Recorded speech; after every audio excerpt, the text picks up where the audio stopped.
Hi, I'm Yaffi Lvova, registered dietitian and owner of Baby Blue Nutrition and Toddler Test Kitchen. Welcome to Nap Time Nutrition.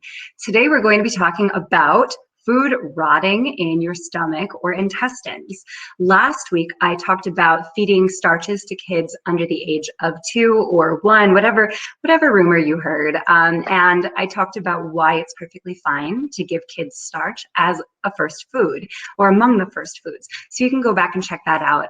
Hit up naptimenutrition.com and search starch or baby's first food. That was the title, baby's first food. So today we're talking about food rotting in your stomach and intestines. This is a rumor that is going around and keeps circulating that if you combine foods certain ways, the food's going to rot in your digestive tract, or how we don't have enough enzymes in order to handle the food that we're eating. And well, I'm going to talk a little bit about all of that. So first thing, does food rot in your stomach? Yes. If you die halfway through eating a meal, the food that you have ingested will likely rot in your stomach or intestines. Otherwise, no. So here's the thing. Let's start with food combining, because this is really where this comes out the most often, aside from giving babies certain things. And you can go back and check that one out. Again, baby's first food. So food combining, the whole food combining thing tells you that that fruit should be eaten alone, that meat and grains shouldn't be combined because we don't have the enzymes to digest all of it. And when they're combined, the enzymes will select one and the other will rot in your stomach. So I'm going to explain why that's not true. And the first thing I want to say is food combining itself is not dangerous. It's not like some of the other food fads that I've addressed that could actually lead to somewhere very harmful. Food combining, the concept of food combining and pursuing that style of eating could be harmful if you've got a history of an eating disorder or an unhealthy relationship with food in general. But from a physical perspective, this is not going to harm you. So I haven't really been talking about this as much, but the whole idea of food rotting brings up the conversation. So here's the thing, you have enzymes. Enzymes come from different places in your body. Last week I covered a lot about salivary amylase, which comes in the saliva, like it sounds like, and that's where babies really start their digestion. As they get older, you have amylase coming from different parts of the body to help break down starch. That's just amylase. We also have lactase, which you're probably familiar with. It breaks down lactose, which is the dairy sugar, not anything else. And I'm going to come back to why I'm really emphasizing that lactase breaks down lactose. Okay, we also have protease, which is a class of enzymes which break down protein, lipase, a class of enzymes that break down fat, and amylase, as I mentioned, which break down carbohydrates, specifically starch. And I can't tell you exactly how many specific enzymes there are. I'm not sure that we've discovered that yet. Enzymes are extremely specific, and this is where I'm going to loop back to that lactose lactase thing. Okay, so you don't have an enzyme that breaks down sugar. You have a class of enzymes that break down sugar, and each enzyme is extremely specific.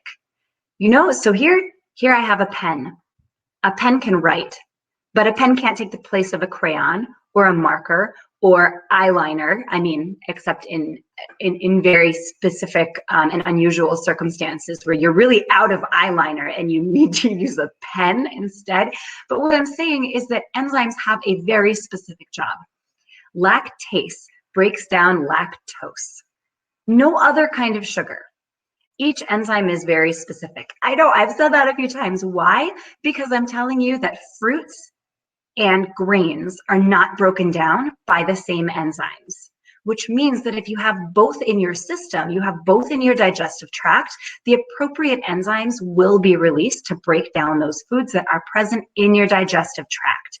The enzymes will not be in a situation where they have to choose between one food or another. That's not how enzymes work.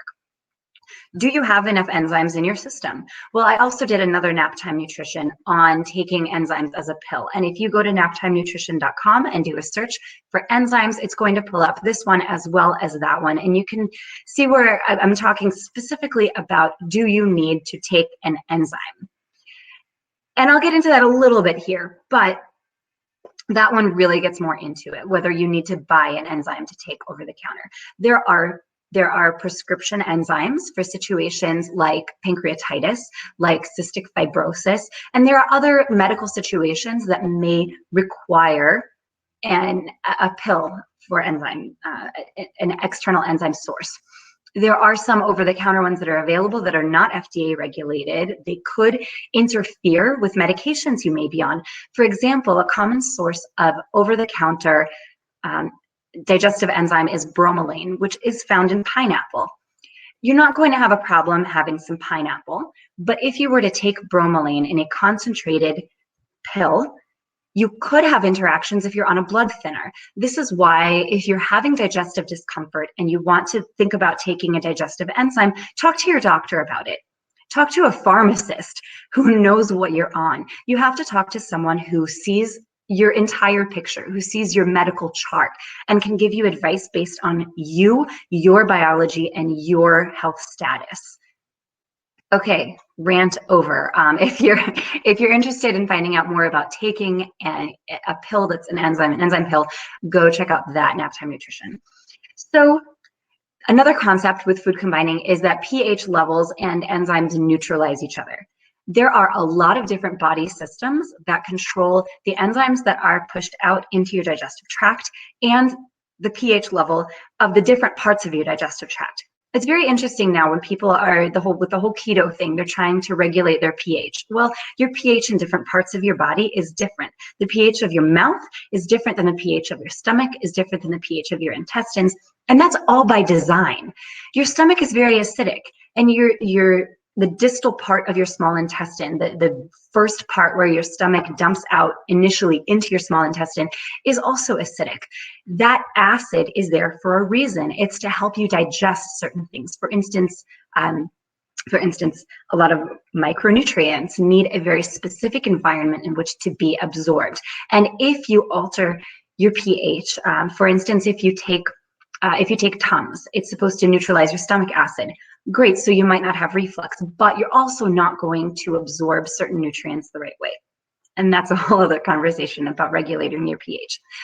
But the pH is very tightly controlled, and the enzymes are extremely specific. So the idea that the pH and the enzymes are going to neutralize each other is not very effective. That doesn't happen unless you're doing something like taking Tums or some other acid blocker or acid production inhibitor that's going to change the pH. But having different foods together is not going to change the pH of your stomach enough to actually inhibit the enzyme action. It's just not a thing. So our bodies can multitask. That's the thing. We can multitask. We can do dishes and laundry at the same time. We can listen to podcasts while mopping the floor. Not that this was my morning. But our bodies can also multitask. They were designed to multitask. Okay, let's see. I talked about all that. There are certain foods that contain their own enzymes. I mentioned pineapple, which contains bromelain. Bananas contain one of the amylase enzymes, and there's a purpose to that. They come with their own enzymes, and that supplements the enzymes that they're going to encounter in our saliva, in our stomach, in our intestines, and that helps them to digest as well. Yes, you're going to alter that a little bit by cooking, but there are benefits to that as well, and I think I did a Naptime Nutrition specifically on that. It's not something to be concerned about. So now, before we talk about why you might feel better on a food combining diet, we'll take a break from our sponsor. All right, that's me. Okay, I'm doing this on my own. I am putting out a lot of valuable free information. So if you would like to support my efforts to continue to do that, go to patreon.com/Naptime Nutrition and you can contribute. And I would appreciate it. Thanks. Now back to our regularly scheduled program. Why might you feel better on a food combining diet? I'm telling you there is no science behind food combining, and you're telling me, but I feel better when I do it. There is a reason for that. The main reason is that you are now paying attention to what you're eating. If you're looking at food combining, you might get a wider variety of foods. You might get a much lower variety of foods on the flip side. But it's very possible that when you take on any type of eating style, whether it's something that I would encourage or something that I wouldn't encourage, you went from paying less attention to what you're putting in your body to paying more attention to what you're putting in your body. And there are other things that might go with that as well. You might be hydrating more. You might be taking supplements. You might be moving your body in a way that's enjoyable. You might be getting to bed earlier. And all of that together is going to make you feel better. So it might not be the food alone. It might be that you have decided, I'm going to take better care of myself, and I'm going to do X number of bullet points to that end. That's making you feel better. So what do I recommend? A variety of food. I know this is really vague, but the thing is that nutrition recommendations, unless you have a very specific condition that affects your nutrition intake, you do need vague nutrition recommendations. Sometimes, some days we eat more and some days we eat less. Some days we have 2 bananas and some days we have no bananas. And some days we are bananas. But the idea is that if you have an overall variety in your diet, and that variety includes lots of different tasty things, fruits and vegetables and dairy and meat, if that falls within what you're doing, and also sometimes cupcakes and pizza, then you're going to have the best health because you're not going to be stressed about combining different things or avoiding different things. You're not going to have that isolation that often comes with strict diets. So that's why you feel better. You're paying attention to a lot of different areas of health at the same time, and you should, by all means, pay attention to those areas. We just don't need to focus it on nutrition 100%. Try to look at your plate and see, is your plate half plant? Do you have a lot of different colors represented throughout the day? It's fine to have a slice of pizza for lunch and have nothing else with that if that's what satisfies you. But maybe at breakfast and dinner, you're going to have a lot more plant on your plate. Oh, I like that. I might run with that, plant on your plate. So what should I do? If you have GI issues and you're considering taking enzymes or you're considering food combining, talk to a healthcare professional. Talk to someone who has some formal education in nutrition. The preferred people to talk to for that are registered dietitians or certified nutrition specialists. I did a blog on that, on different nutrition credentials, what they mean, and what you should take from the alphabet soup behind someone's name. That's someone who is going to be able to give you advice that's based on you and your biology and your history and any medications you may be taking. And look at all of that in the context of the obstacles you're facing and help you to overcome that and move toward a healthier space. I mentioned that over-the-counter drugs, over-the-counter enzymes are not regulated. And yeah, you could also say, well, vitamin C isn't regulated. Yes, that's true, but we have more of a history with vitamin C and vitamin C dosing. We don't have a lot of history with taking over-the-counter enzymes, aside from things like Beano, that will help you digest the outside of beans and will help you to have fewer gastrointestinal discomfort, less gastrointestinal discomfort that can be associated with beans in certain people. We also do have a lot of research on lactase and lactose intolerance. But as far as these newer blends that are out, they are pretty new. So you really want to talk to a doctor about that before you start taking it. Food combining. No evidence. I mentioned that there's no evidence. So what you want to do is focus on plants on your plate and a variety of food throughout the day over a few days. That's really the end of that. So does food rot in your stomach? Yes, if you die halfway through the meal. Should you take an enzyme? Maybe. Talk to your doctor. Talk to your dietitian. That's the end of today's Naptime Nutrition. Join me next week, every Tuesday at 1:15 p.m. The rest of you crazies changed your clocks. So now I can say that this is 3:15 p.m. on the East Coast and 1:15 p.m. on the West Coast. If you have any questions or comments, please feel free to abuse the comment section. And I'm also open to hearing any suggestions for future topics.